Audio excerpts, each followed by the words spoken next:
สวัสดีครับลุงปูเหลิงกินเที่ยวสวัสดีพ่อแม่พี่น้องสู้ผู้สุขคนนะครับผมมาพี่น้องผมได้ไก่อบปีบครับผมเอาเป็นเมนูแซ่บๆเอาฝากพี่ตอนน้องครับผมกับตั้มบกฮุงแบบเผ็ดๆผมตั้มเองครับผมมาพี่น้องก็หลายใหญ่ห้างครับผมผักผักแก้มเขาก็มีหยอดผักกระถินครับผมแล้วก็มีบกทั่วครับผมผักสลัดครับผมมาพี่น้องมาเดี๋ยวขอซิมอันตั้มบกฮุงก่อนพี่น้องอู้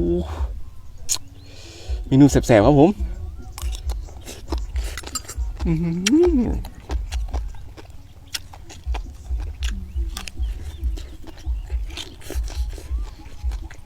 มาอู้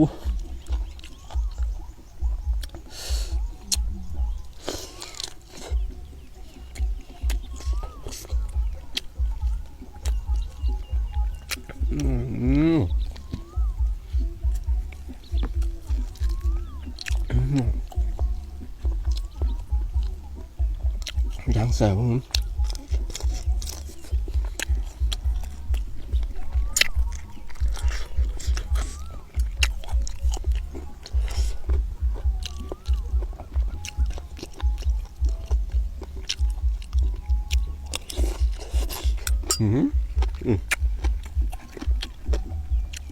เอา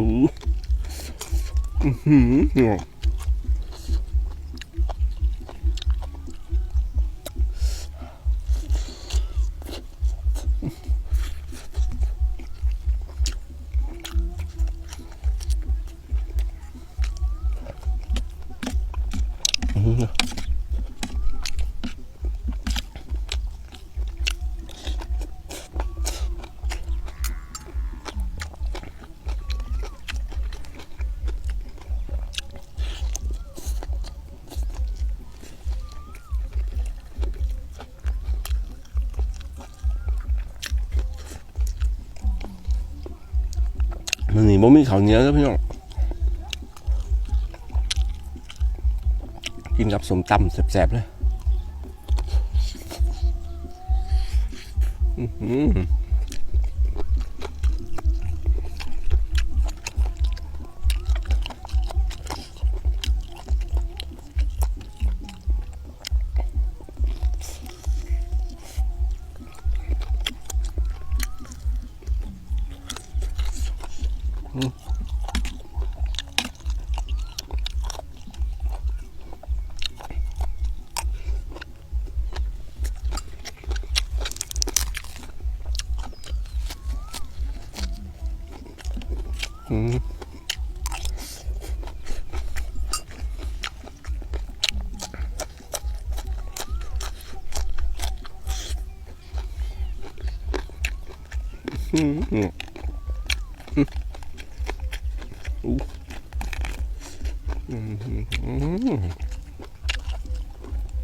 หยอดผักกระถินว่าแซ่บ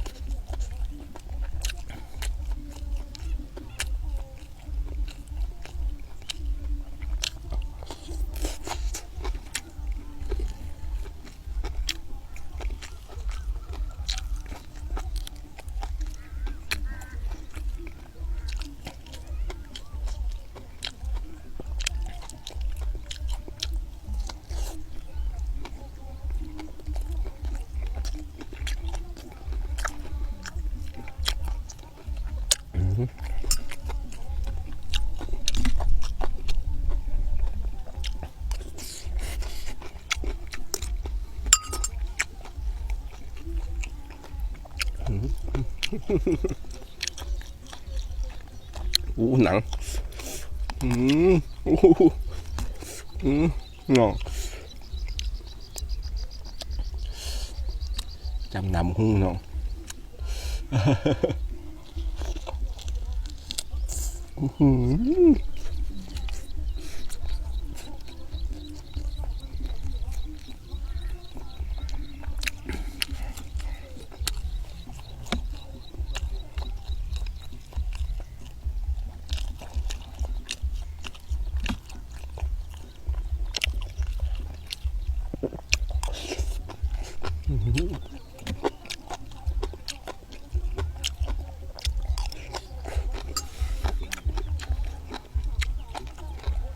สมตั้มนัวแห้ง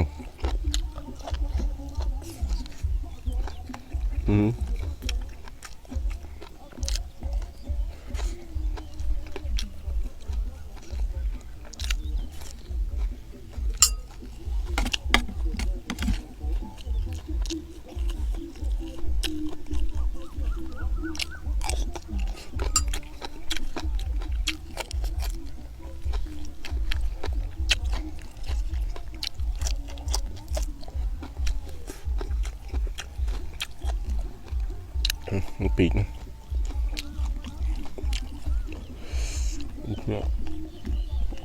โอ้ของอร่อย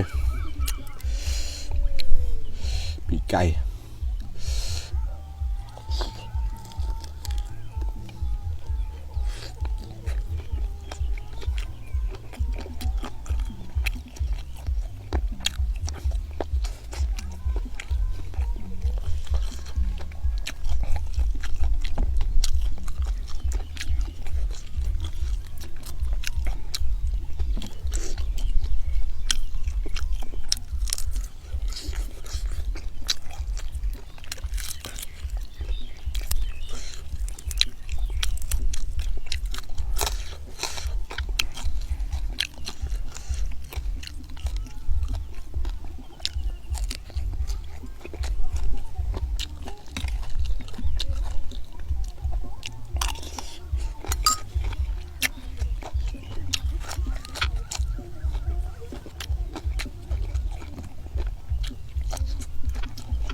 สุ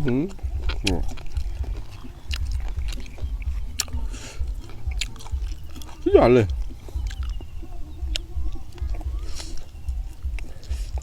มักจะปีกนั่นแหละเพียง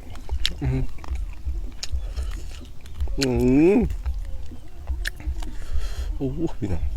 น้องแซ่บมา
เปื่อยแห้ง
ส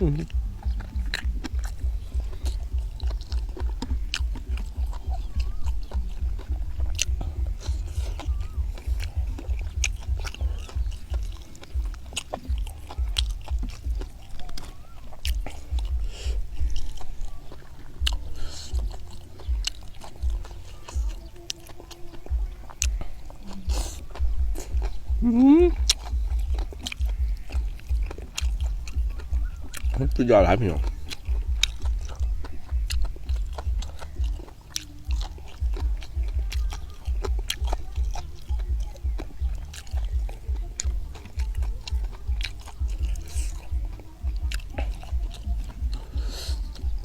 สมตำก็แซ่บ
เด็ดๆเลยครับพี่น้องสุดยอดมาก